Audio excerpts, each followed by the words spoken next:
ಸಂಸ್ಥೆ ಏನಿದೆ ಇದು ಆ್ಯಕ್ಚುಲಿ 30 ವರ್ಷದ ಹಿಂದೆ ಒಂದು ಶಿವಮೊಗ್ಗ ಕ್ವಿಸ್ ಫಾರಮ್ ಅಂತ ಹೇಳ್ಬಿಟ್ಟು ಒಂದು ಮಾಡಿದ್ದು ಹಿಂದೆ.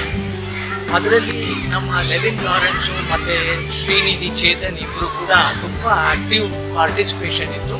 ಅವರ ಒಂದು ಪ್ರೋತ್ಸಾಹದ ಮೇಲೆ ಈ ಹೊಸದಾಗಿ ನಾವು ಈ ಶಿವಮೊಗ್ಗ ಫೋರಮ್ ನಾಲೆಡ್ಜ್ ಫೋರಮ್ ಅಂತ ಮಾಡ್ಕೊಂಡಿದ್ದೀವಿ.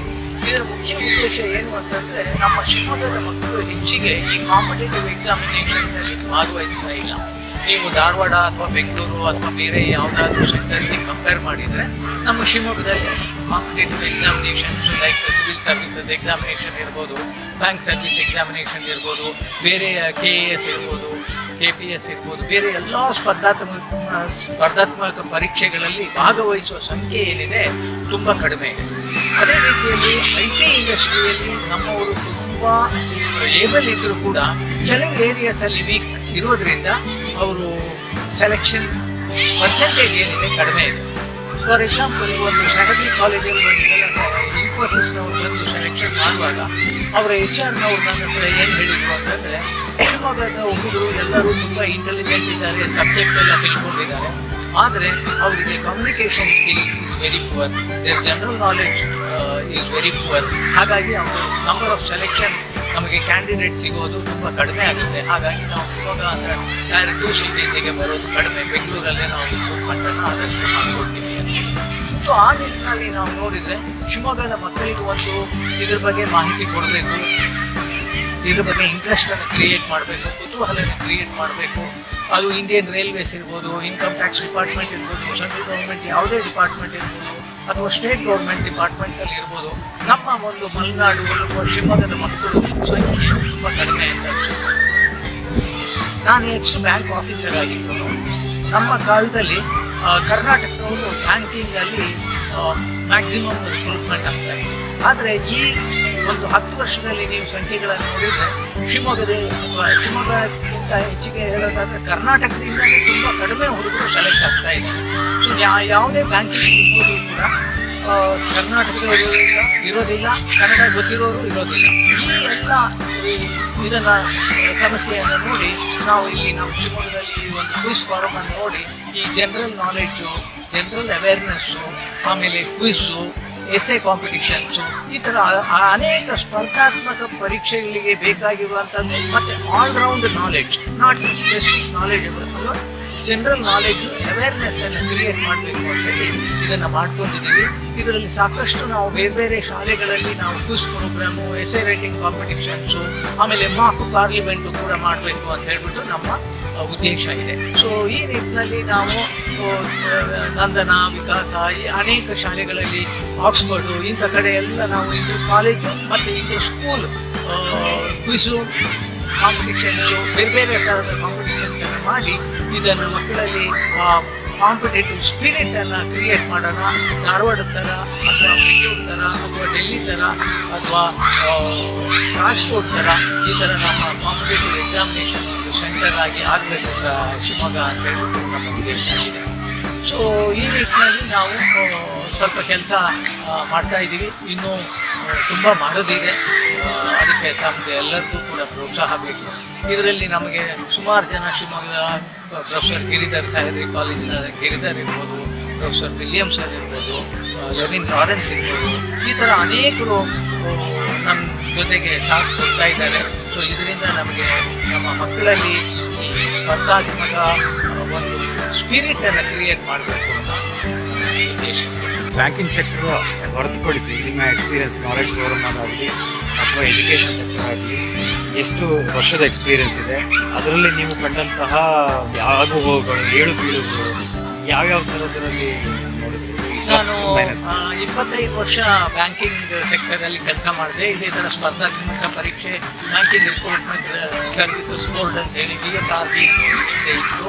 ಅದರಿಂದ ಸೆಲೆಕ್ಟ್ ಆಗಿ ನಾನು ಅನೇಕ ಬೆಂಗಳೂರು, ಬಾಂಬೆ, ಡೆಲ್ಲಿ, ಗೋವಾ ಎಲ್ಲ ಕಡೆ ಕೆಲಸ ಮಾಡಿ 25 ವರ್ಷ ಕೆಲಸ ಮಾಡಿದ ಅನುಭವ ಏನು ಅಂತಂದರೆ, ಈ ಡೆಲ್ಲಿ ಅಂತ ಊರುಗಳಲ್ಲಿ ಸಾಮಾನ್ಯವಾಗಿ ಎಲ್ಲ ಮಕ್ಕಳಿಗೂ ಈ ಸ್ಪರ್ಧಾತ್ಮಕ ಪರೀಕ್ಷೆ ನಾನು ಏನನ್ನು ಓದಬೇಕು, ಹೇಗೆ ಸೆಲೆಕ್ಷನ್ ಆಗಬೇಕು ಅನ್ನೋದು ತುಂಬ ಮಾಹಿತಿ ಇರುತ್ತೆ.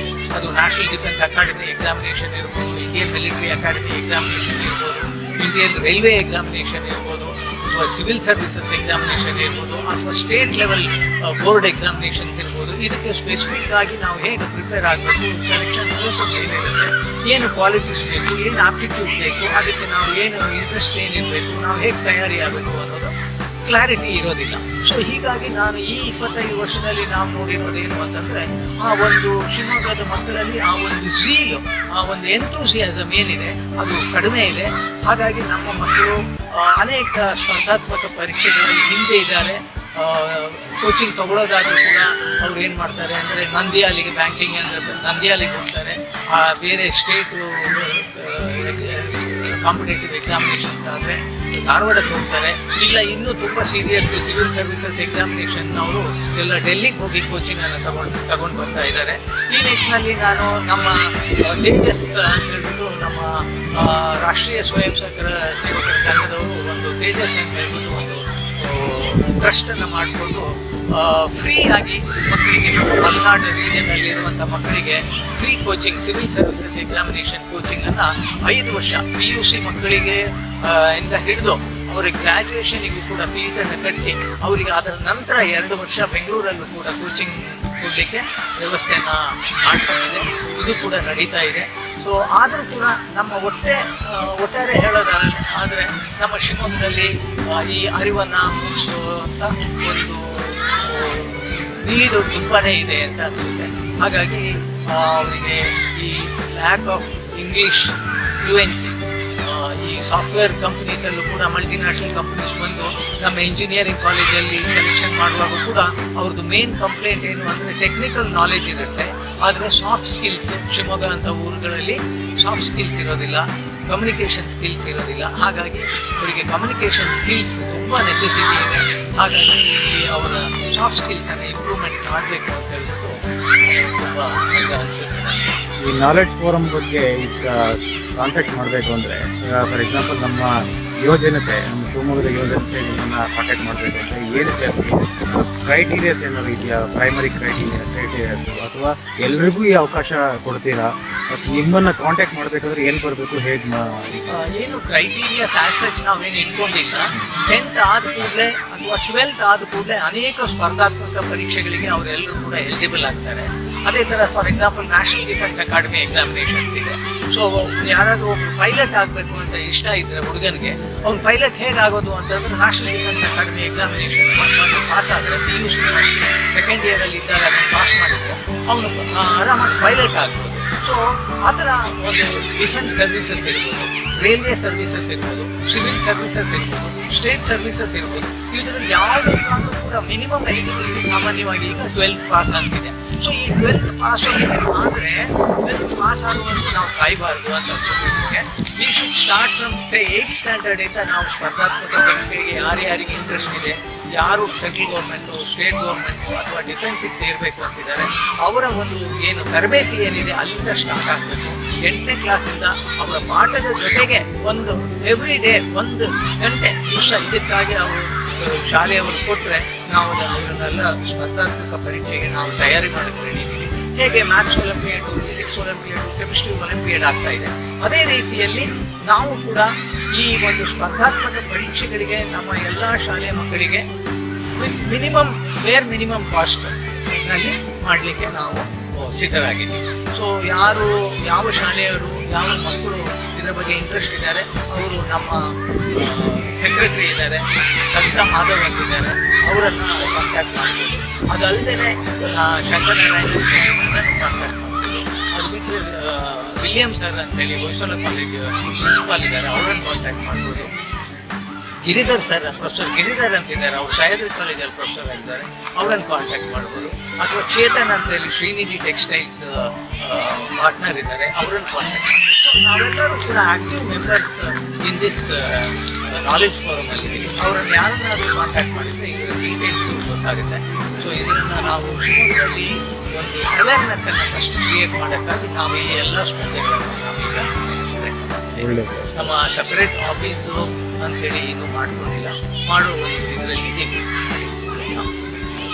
ಈ ಕೋಚಿಂಗ್ ಏನಾದ್ರು ಕೊಡೋದಾದ್ರೆ ಎಲ್ಲಿ ಪ್ಲೇಸ್ಮೆಂಟ್ ಎಲ್ಲಿ ಕೊಡ್ತೀರಾ ಸರ್? ಯಾವ ಜಾಗದಲ್ಲಿ? ನಮ್ಮ ಕಾನ್ಸಂಟ್ರೇಷನ್ ಇರೋದು ಈಗ ವೇಕೆನ್ಸೀಸ್ ಇರೋದು ಹೆಚ್ಚಿಗೆ ಎಲ್ಲ ಸಾಮಾನ್ಯವಾಗಿ ಬೇಸಿಕ್ ನಾಲೆಡ್ಜ್ ನಮ್ಮ ಹುಡುಗರಲ್ಲಿ ಏನು ಕಡಿಮೆ ಇಲ್ಲ. ಟೆಕ್ನಿಕಲ್ ನಾಲೆಡ್ಜ್ ಬಂದಾಗ ನಮ್ಮ ಹುಡುಗರಿಗೆ physics, chemistry, maths, biology, for example civil services ಎಕ್ಸಾಮಿನೇಷನಲ್ಲಿ ಅಥವಾ NDA ಎಕ್ಸಾಮಿನೇಷನಲ್ಲಿ ಫಿಸಿಕ್ಸ್, ಕೆಮಿಸ್ಟ್ರಿ, ಮ್ಯಾಥ್ಸ್ ಬೇಕಾಗುತ್ತೆ. ಸೊ ಆ ಪರೀಕ್ಷೆಯಲ್ಲಿ ಬೇಕಾಗಿರೋದು ಅವರಿಗೆ PUCಯಲ್ಲಿ ಇಲ್ಲೇ ಕಾಲೇಜ್ಗಳು ಚೆನ್ನಾಗಿದ್ದಾವೆ ಅವೆಲ್ಲ ಮಾಡ್ತಾರೆ. ಅದು ಬಿಟ್ಟು ಹೊರತುಪಡಿಸಿ ಏನು ಪೇಪರ್ಸ್ ಏನಿದ್ದಾವೆ, ಫಾರ್ ಎಕ್ಸಾಂಪಲ್ ಜನರಲ್ ನಾಲೆಡ್ಜ್ ಇದೆ, ಇಂಟರ್ವ್ಯೂ ಸ್ಕಿಲ್ಸ್ ಇದೆ, ಸಾಫ್ಟ್ ಸ್ಕಿಲ್ಸ್ ಇದೆ, ಮ್ಯಾನರ್ಸ್ ಇದೆ, ಎಟಿಕ್ವೆಟ್ಸ್ ಇದೆ. ಸೊ ಇವುಗಳನ್ನು ನಾವು ಇಲ್ಲಿ ಹೇಳ್ಕೊಡ್ಲಿಕ್ಕೆ ನಾವು ಪ್ರಯತ್ನ ಮಾಡ್ತೀವಿ. ಸೊ ಈ ಸಾಫ್ಟ್ ಸ್ಕಿಲ್ಸ್ ಡೆವಲಪ್ಮೆಂಟ್ ಏನಿದೆ, that will be our main focus area. So ಹಾಗಾಗಿ ಅದು ಎಲ್ಲ ಸ್ಪರ್ಧಾತ್ಮಕ ಪರೀಕ್ಷೆ, ಸಾಫ್ಟ್ವೇರ್ ಇಂಜಿನಿಯರ್ ಆಗ್ಬೋದು, ಹಾರ್ಡ್ವೇರ್ ಇಂಜಿನಿಯರ್ ಆಗ್ಬೋದು, ಮಾರ್ಕೆಟಿಂಗ್ ಇರ್ಬೋದು, HR ಇರ್ಬೋದು, ಯಾವುದೇ ಫೀಲ್ಡ್ ಆದರೂ ಇವತ್ತಿನ ದಿವಸ ಏನಾಗಿದೆ ಅಂದರೆ most of the jobs are not local jobs. So ಈಗ ಒಬ್ಬ ಡೆಲಿವರಿ ಬಾಯ್ ಕಸ್ಟಮರ್ ಹತ್ರ ಹೋದರೆ ಅವ್ನು ಡೆಲಿವರಿ ಮಾಡಬೇಕಾದ್ರೆ ಹೇಗೆ ವಿಶ್ ಮಾಡಬೇಕು, ಹೇಗೆ ಎಂಟ್ರ್ ಮಾಡಬೇಕು, ಹೇಗೆ ಬೆಲ್ ಮಾಡಬೇಕು, ಯಾವ ಥರ ಮಾತಾಡಬೇಕು, ಇವುಗಳನ್ನೆಲ್ಲ ಕೂಡ ನಾವು ತರಬೇತಿಯಲ್ಲಿ ಹೇಳ್ಕೊಡ್ತೀವಿ. So irrespective of the category, ಯಾವ ಜಾಬು ಅಂತಲ್ಲ, any kind of job today you require soft skills. ಆ ಸಾಫ್ಟ್ ಸ್ಕಿಲ್ಸನ್ನು ನಾವು ತರಬೇತಿಯನ್ನು ಕೊಡಲಿಕ್ಕೆ ಉದ್ದೇಶ ಇದೆ. So irrespective of the qualification that is required in Shivamogga ಅಂತ ಅನ್ಸುತ್ತೆ. ಅದರ ಜೊತೆಗೆ ಕಮ್ಯುನಿಕೇಷನ್ ಸ್ಕಿಲ್ಸು ಕೂಡ, ಸ್ಪೆಷಲಿ ಇಂಗ್ಲೀಷು. ಯಾಕಂದರೆ ಇವತ್ತು ಮಲ್ಟಿನ್ಯಾಷನಲ್ ಕಂಪನೀಸಲ್ಲಿ ಜಾಬ್ ಸಿಗಬೇಕು ಅಂದರೆ ಫಸ್ಟ್ ಅವ್ರು ಏನು ಮಾಡ್ತಾರೆ ಅಂದರೆ ರಿಟರ್ನ್ ಟೆಸ್ಟ್ ರೌಂಡ್ ಮಾಡ್ತಾರೆ. 2 ಅಥವಾ 3 ರೌಂಡ್ ರಿಟರ್ನ್ ಟೆಸ್ಟ್ ಮಾಡ್ತಾರೆ. ಅದರ ನಂತರ ಏನು ಮಾಡ್ತಾರೆ, ಗ್ರೂಪ್ ಡಿಸ್ಕಷನ್ ಮಾಡ್ತಾರೆ. ಅದರ ನಂತರ ಇಂಟರ್ವ್ಯೂ ಮಾಡ್ತಾರೆ. ಸೊ ಈ ರಿಟರ್ನ್ ಟೆಸ್ಟ್ನಲ್ಲಿ ನಮ್ಮ ಹುಡುಗರು ಎಲ್ಲರೂ ಕೂಡ ತುಂಬ ಚೆನ್ನಾಗಿ ಮಾಡ್ತಾರೆ. ಆದರೆ ಗ್ರೂಪ್ ಡಿಸ್ಕಷನಲ್ಲಿ ಬಂದಾಗ ಏನಾಗುತ್ತೆ ಅಂದರೆ ನಮ್ಮ ಬಾಯಿ ಬಿಡೋದೇ ಇಲ್ಲ. ಯಾಕೆ ಅಂದರೆ ಆ ಪ್ರೊಸೀಡಿಂಗ್ಸ್ ಫುಲ್ ಇಂಗ್ಲೀಷಲ್ಲಿ ಆಗಿರೋದ್ರಿಂದ, ಅವರು ಇಂಗ್ಲೀಷ್ ಫ್ಲೂಯೆನ್ಸಿ ಕಡಿಮೆ ಇರೋದ್ರಿಂದ ಅವರಿಗೆ ಕಾನ್ಫಿಡೆನ್ಸ್ ಹೋಗ್ಬಿಡುತ್ತೆ. ಸೊ ಅಂಥ ಕೆಲಸಗಳನ್ನೆಲ್ಲ ಏನು ಮಾಡ್ತಾರೆ ಅಂದರೆ ಬೆಂಗಳೂರು ಅಥವಾ ಮಂಗಳೂರು ಇಂಥ ದೊಡ್ಡ ಸಿಟಿಯಲ್ಲಿ ಇರುವಂಥ ಮಕ್ಕಳು ಅವರು ತಗೊಂಡು ಹೋಗ್ಬಿಡ್ತಾರೆ. ನಮ್ಮ ಮಕ್ಕಳು ಇಂಟೆಲಿಜೆಂಟ್ ಇದ್ದರು, ಏಬಲ್ ಇದ್ದರು, ಕಮಿಟೆಡ್ ಇದ್ದರೂ ಕೂಡ ನಮ್ಮವ್ರು ಸೆಲೆಕ್ಟ್ ಆಗಲ್ಲ. ಬೆಂಗಳೂರು ಹುಡುಗರು ಕ್ರೈಸ್ಟ್ ಕಾಲೇಜಲ್ಲಿ ಓದಿದೆ, ಅಂಥ ಕಾಲೇಜಲ್ಲಿ ಓದಿದೆ, ಇಂಟೆಲಿಜೆನ್ಸ್ ಏನು ಜಾಸ್ತಿ ಇರೋದಿಲ್ಲ ಅವರಿಗೆ. ಆದರೆ ಅವರಿಗೆ ಇಂಗ್ಲೀಷು ಫ್ಲೂಯೆನ್ಸಿ ಇರುತ್ತೆ. ಆ ಫ್ಲೂಯೆನ್ಸಿಯಲ್ಲಿ ಅವರು ಮತ್ತು ಸಾಫ್ಟ್ ಸ್ಕಿಲ್ಸ್ ಚೆನ್ನಾಗಿರುತ್ತೆ. ಹಾಗಾಗಿ ಅವರೆಲ್ಲ ಸೆಲೆಕ್ಟ್ ಆಗ್ತಾರೆ.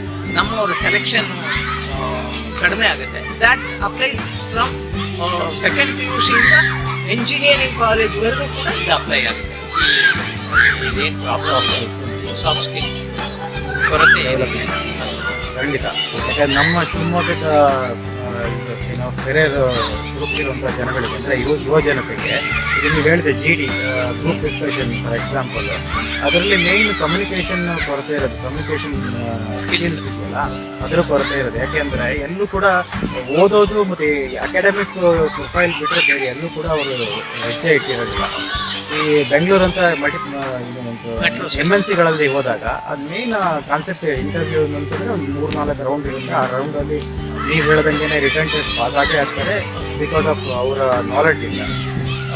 ಕಮ್ಯುನಿಕೇಷನ್ ಸ್ಕಿಲ್ಸ್ ಆಗಲಿ, ಬೈ ಓರಲಿ ಮಾತಾಡುವಂಥ ಸ್ಪೋಕನ್ ಇಂಗ್ಲೀಷ್ ಆಗಲಿ, ಯಾವುದು ಕೂಡ ಬೇಸಿಕ್ಲಿ ನಮ್ಮ ಶಿವಮೊಗ್ಗದ ಎಜುಕೇಷನ್ ಸಿಸ್ಟಮಲ್ಲಿ ಇಲ್ಲೇ ಇರೋದ್ರಿಂದ ಅದು ಸಹಜ.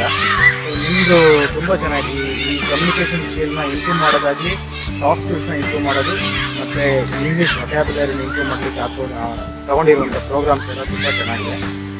ಒಳ್ಳೇದಾಗಲಿ ಸರ್. ಆದರೆ ಸರ್ ಈಗ ಒಂದು ಸಣ್ಣ ಕ್ವಶನ್, ಈಗ ಇಂಡಿವಿಜುವಲಿ ಯಾರಾದರೂ ಕಾಂಟ್ಯಾಕ್ಟ್ ಮಾಡ್ಬೋದಾ ಅಥವಾ ಇನ್ಸ್ಟಿಟ್ಯೂಷನ್ ವೈಸ್ ಮಾತ್ರ ಕಾಂಟ್ಯಾಕ್ಟ್ ಮಾಡ್ಬೋದು? ಅಂದರೆ ನಾವು ಹಿಂದೆಲ್ಲ ತುಂಬ ಒಂಥರ ಈ spoken English classes, computer basic. For example ಇವತ್ತು ನೀವು BCom ಹುಡುಗರಿಗೆ ಕೇಳಿ ನೋಡಿ, 90% ಅವರಿಗೆ ಬೇಸಿಕ್ ಟ್ಯಾಲಿನೇ ಬರ್ತಾ ಇಲ್ಲ. Basic Word, Excel, PowerPoint ಬರ್ತಾ ಇರಲ್ಲ. BCA ಮಾಡಿದ್ದು ನಮ್ಮ ಕಾಲೇಜಲ್ಲೇ ನಾನು ನೋಡಿದ್ದೀನಿ. BCA ಮಕ್ಕಳಿಗೆ ಅವರಿಗೆ ಕಂಪ್ಯೂಟರ್ ಆಪರೇಷನ್ ಅಂದರೆ ಪ್ರೋಗ್ರಾಮಿಂಗ್ ಲ್ಯಾಂಗ್ವೇಜಸ್ ಬರುತ್ತೆ, ಕೋಡಿಂಗ್ ಬೇಕಾದ್ರೆ ಕಲಿತಾರೆ. ಆದರೆ ಅವರಿಗೆ basic Word, Excel, PowerPoint, ಇಂಥ ಅಡ್ವಾನ್ಸ್ಡ್ ಎಕ್ಸೆಲ್ಲು ಯಾವುದು ಡಿಮಾಂಡಲ್ಲಿದೆ ಅದು ಬರ್ತಾ ಇರಲ್ಲ. ಸೊ ನಾವೇನು ಅಂತಂದರೆ ಏನು ಫೋಕಸ್ ಆಗ್ಬಿಟ್ಟಿದ್ದೀವಿ ಅಂದರೆ, ನನಗೇನು ಸಿಲೆಬಸ್ ಆಗಿದೆ ಅದು ನಾನು ಓದ್ತೀನಿ, ಅದರಲ್ಲಿ ಒಳ್ಳೆ ಮಾರ್ಕ್ಸ್ ಬರುತ್ತೆ, ಆ ಒಳ್ಳೆ ಮಾರ್ಕ್ಸ್ ಬೇಸಿಸ್ ಮೇಲೆ ನನ್ನ ಕೆಲಸ ಸಿಗುತ್ತೆ ಅಂತ ಅಂದ್ಕೊಂಡಿದ್ದಾರೆ. ಆದರೆ ಅವ್ರು ಹೊರಗಡೆ ಬಂದ ಮೇಲೆ ಅವ್ರು ರಿಯಲೈಸ್ ಆಗುತ್ತೆ ಅವರಿಗೆ, ಮಾರ್ಕೆಟಿಂಗಿಗೆ ನನಗೆ ಕಮ್ಯುನಿಕೇಷನ್ ಸ್ಕಿಲ್ಸ್ ಬೇಕು, ನನಗೆ ನಾನು ಸಾಫ್ಟ್ವೇರ್ ಇಂಜಿನಿಯರ್ ಆಗೋದಾದ್ರೂ ಕೂಡ ನನಗೆ ಸಾಫ್ಟ್ ಸ್ಕಿಲ್ಸ್ ಬೇಕು, ಲ್ಯಾಂಗ್ವೇಜ್ ಬೇಕು, ಇಂಗ್ಲೀಷ್ ಕಮ್ಯುನಿಕೇಷನ್ ಸ್ಕಿಲ್ಸ್ ಬೇಕು. ಅದೇ ರೀತಿಯಲ್ಲಿ ನಾನು ಬರೀ ಇಂಗ್ಲೀಷ್ ಬಗ್ಗೆ ಮಾತಾಡ್ತಾ ಇಲ್ಲ, ಈವನ್ ಕರ್ನಾಟಕದಲ್ಲಿ ಕನ್ನಡ ಸ್ಪೀಕಿಂಗ್ ಸ್ಕಿಲ್ಸ್ ಕೂಡ ತುಂಬ ಕಡಿಮೆ ಆಗ್ತಾ ಇದೆ. ಅದ್ರ ಬಗ್ಗೆ ಕೂಡ ಅರಿಬೇಕು. ಯಾಕಂದರೆ ನಮ್ಮ ಮಕ್ಕಳು ನಾವು ನೋಡ್ತಾ ಇದ್ದೀವಿ ವೀಕ್ ಇನ್ ಕನ್ನಡ ಅಂತ ಹೇಳ್ಬೋದು, ವೆರಿ ವೀಕ್ ಇನ್ ಕನ್ನಡ. ಎಸ್ಪೆಷಲಿ ಇಂಗ್ಲೀಷ್ ಮೀಡಿಯಮಿಂದ ಓದಿ ಬಂದಿರ್ತಾರಲ್ಲ ಆ ಮಕ್ಕಳಿಗೆ ಕನ್ನಡ ಬರೆಯೋಕ್ಕೂ ಬರಲ್ಲ, ಇಂಗ್ಲೀಷ್ ಬರೆಯೋಕ್ಕೂ ಬರಲ್ಲ. ಸೊ ಇದು ದುರಂತ. ಅದೇನಾಗಿದೆ, ಅಪ್ ಟು 10th ಲ್ಯಾಂಗ್ವೇಜಿಗೆ ಈಕ್ವಲ್ ಇಂಪಾರ್ಟೆನ್ಸ್ ಇದೆ. ಈ PUC ಬರ್ತಾ ಇದ್ದಂಗೆ ಏನಾಗುತ್ತೆ ಅಂದರೆ, PUC ಆಮೇಲೆ ಪ್ರೊಫೆಷನಲ್ ಕೋರ್ಸಿಗೆ ಹೋಗಿ ಅಥವಾ ಜನರಲ್ ಕೋರ್ಸಿಗೆ ಹೋಗ್ಬಿಟ್ಟೆ ಅವರಿಗೆ ಇಂಗ್ಲೀಷ್ ಇಸ್ ನೆಗ್ಲೆಕ್ಟೆಡ್ ಏರಿಯಾ. ಲ್ಯಾಂಗ್ವೇಜಸನ್ನು ನೆಗ್ಲೆಕ್ಟ್ ಮಾಡ್ತಾರೆ, ಬಟ್ ಅವರಿಗೆ ಆ ಲ್ಯಾಂಗ್ವೇಜು, ಎಕ್ಸ್ಪ್ರೆಷನ್ನು, ಅವರ ಕಮ್ಯುನಿಕೇಷನ್ ಸ್ಕಿಲ್ಸು ಎಲ್ಲ ಲೈಫಲ್ಲಿ ಎಷ್ಟು ಇಂಪಾರ್ಟೆಂಟ್ ಅನ್ನೋದು ಅವರಿಗೆ ರಿಯಲೈಸ್ ಆಗಲ್ಲ. ಸೊ ಹಾಗಾಗಿ ತುಂಬ ಕಳ್ಕೊತಾ ಇದ್ದಾರೆ. ಇದನ್ನು ನಿಮ್ಮಂಥ ಒಂದು ಆರ್ಗನೈಸೇಷನ್ಸು ಇದು ಎಲ್ಲ ಕಡೆ ಇದನ್ನು ಸ್ಪ್ರೆಡ್ ಮಾಡಿ, ಇದನ್ನು ಒಂಥರ ಶಾಲೆಗಳಲ್ಲೂ ಅದಕ್ಕೆ ಇಂಪಾರ್ಟೆನ್ಸ್ ಕೊಡಬೇಕು, ಆಮೇಲೆ ಕಾಲೇಜುಗಳಲ್ಲೂ ಅದಕ್ಕೆ ಇಂಪಾರ್ಟೆನ್ಸ್ ಕೊಡಬೇಕು. ಅದು ಅಲ್ಲಿ ಆಗದೆ ಎಲ್ರಿಗೂ ಅಲ್ಲಿ ಮಾಡಲಿಕ್ಕಾಗುತ್ತೆ ಅಂತ ಹೇಳೋಕ್ಕಾಗಲ್ಲ. ಹೇಗೆ ಟ್ಯೂಷನ್ ವೀಕ್ ಇರುವಂಥ ಮಕ್ಕಳಿಗೆ ಹೇಗೆ ಟ್ಯೂಷನ್ ನೆಸೆಸಿಟಿ ಇದೆ, ಅದೇ ಥರ ಸ್ಪೋಕನ್ ಇಂಗ್ಲೀಷ್ ಇರ್ಬೋದು, ಬೇರೆ ಸಾಫ್ಟ್ ಸ್ಕಿಲ್ಸ್ ಇರ್ಬೋದು, ಬೇಸಿಕ್ ಕಂಪ್ಯೂಟರ್ ಸ್ಕಿಲ್ಸ್ ಇರ್ಬೋದು, ಕಾಂಪಿಟೇಟಿವ್ ಎಕ್ಸಾಮಿನೇಷನ್ ಕೋಚಿಂಗ್ ಇರ್ಬೋದು. ಫಾರ್ ಎಕ್ಸಾಂಪಲ್ ಬ್ಯಾಂಕಿಂಗಲ್ಲಿ ಇವತ್ತು ಬ್ಯಾಂಕಿಂಗ್, ಇನ್ಶೂರೆನ್ಸ್, ಫಿನಾನ್ಷಿಯಲ್ ಸರ್ವಿಸಸ್ ಸೆಕ್ಟರಲ್ಲಿ 1 ವರ್ಷಕ್ಕೆ more than 1 lakh ರಿಕ್ರೂಟ್ಮೆಂಟ್ ಆಗುತ್ತೆ ನಮ್ಮ ದೇಶದಲ್ಲಿ. more than 1 lakh ರಿಕ್ರೂಟ್ಮೆಂಟ್ ಆಗುತ್ತೆ. ಆದರೆ ನಮ್ಮ ಕರ್ನಾಟಕದವ್ರು ಎಷ್ಟು ಜನ ಇದ್ದಾರೆ ಅಂತ ಹೇಳಿದ್ರೆ ವೆರಿ ವೆರಿ ಲೆಸ್. ಸೊ ಹಾಗಾಗಿ ಯಾಕೆ ಇಲ್ಲ ಅಂತಂದರೆ because of soft skills, absence of soft skills. ಈ ಸಾಫ್ಟ್ ಸ್ಕಿಲ್ಸನ್ನು ನಾವು ಇಂಪ್ರೂವ್ಮೆಂಟ್ ಮಾಡಲಿಕ್ಕೆ ಅವರು ಶಾಲೆಯವರು ಅಥವಾ ಸಂಸ್ಥೆಯವರು ಕೂಡ ನಮ್ಮನ್ನು ಅಪ್ರೋಚ್ ಮಾಡ್ತಾರೆ. ನಮ್ದೇನು ಇದರಲ್ಲಿ ತುಂಬ ಪ್ರಾಫಿಟ್ ಮೋಟಿವ್ ಆಗಿ ಏನು ಮಾಡ್ತಾ ಇಲ್ಲ. ಅವರ objective is to spread awareness. ಇದೇ ಆ್ಯಕ್ಚುಲಿ ಎಲ್ಲ ಇರ್ತಾರೆ, ಇಂಗ್ಲೀಷ್ ಟೀಚರ್ಸ್ ಇದ್ದಾರೆ, ಆದರೆ ಮಕ್ಕಳು ಅವ್ರ ಮಾತು ಕೇಳೋದಿಲ್ಲ. ಸೊ ಇಂಗ್ಲೀಷ್ ಮಾತಾಡ್ರಯ್ಯ ಅಂದರೆ ಮಾತಾಡೋದಿಲ್ಲ. So they have to come to the spoken English class.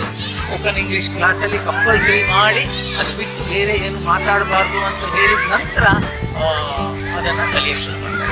ಅದೇ ರೀತಿ ಬೇರೆ ಫಾರಿನ್ ಲ್ಯಾಂಗ್ವೇಜಸ್ ಕೂಡ ಇವತ್ತು ತುಂಬ ಡಿಮಾಂಡ್ ಇದೆ. ಫಾರ್ ಎಕ್ಸಾಂಪಲ್ ಜರ್ಮನಿ ಇರ್ಬೋದು, ಸ್ಪ್ಯಾನಿಷ್ ಇರ್ಬೋದು, ಜಾಪನೀಸ್ ಇರ್ಬೋದು, ರಷ್ಯನ್ ಇರ್ಬೋದು, ಚೈನೀಸ್ ಇರ್ಬೋದು. ಈ ಎಲ್ಲ ಲ್ಯಾಂಗ್ವೇಜಿಗೂ ಕೂಡ ಸ್ಕಿಲ್ಸಿಗೂ ಕೂಡ ತುಂಬ ಬೆಲೆ ಇದೆ. ಯಾಕಂದರೆ there are lot of vacancies coming apart from UK, Canada, USA ಬಿಟ್ಟು ಬೇರೆ ದೇಶಗಳಲ್ಲೂ ಕೂಡ ತುಂಬ ನೀಡಿದೆ. ಅಂದರೆ ವರ್ಕಿಂಗ್ ಯಂಗ್ ಪಾಪ್ಯುಲೇಷನ್ ಏನಿದೆ ನಮ್ಮ ದೇಶದ ಎಷ್ಟಿದೆ, various countries like European countries, Japan, Canada, ಇಂಥ ಕಡೆ ದೇರ್ ಇಸ್ ಆಸ್ಟ್ರೇಲಿಯಾ.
ನಾವು ನೆನೆಸ್ಕೊಂಡು ಇರೋಕ್ಕಾಗಲ್ಲ. ಯಾಕಂದರೆ situation is very fast changing ಆಗ್ತಾ ಇದೆ.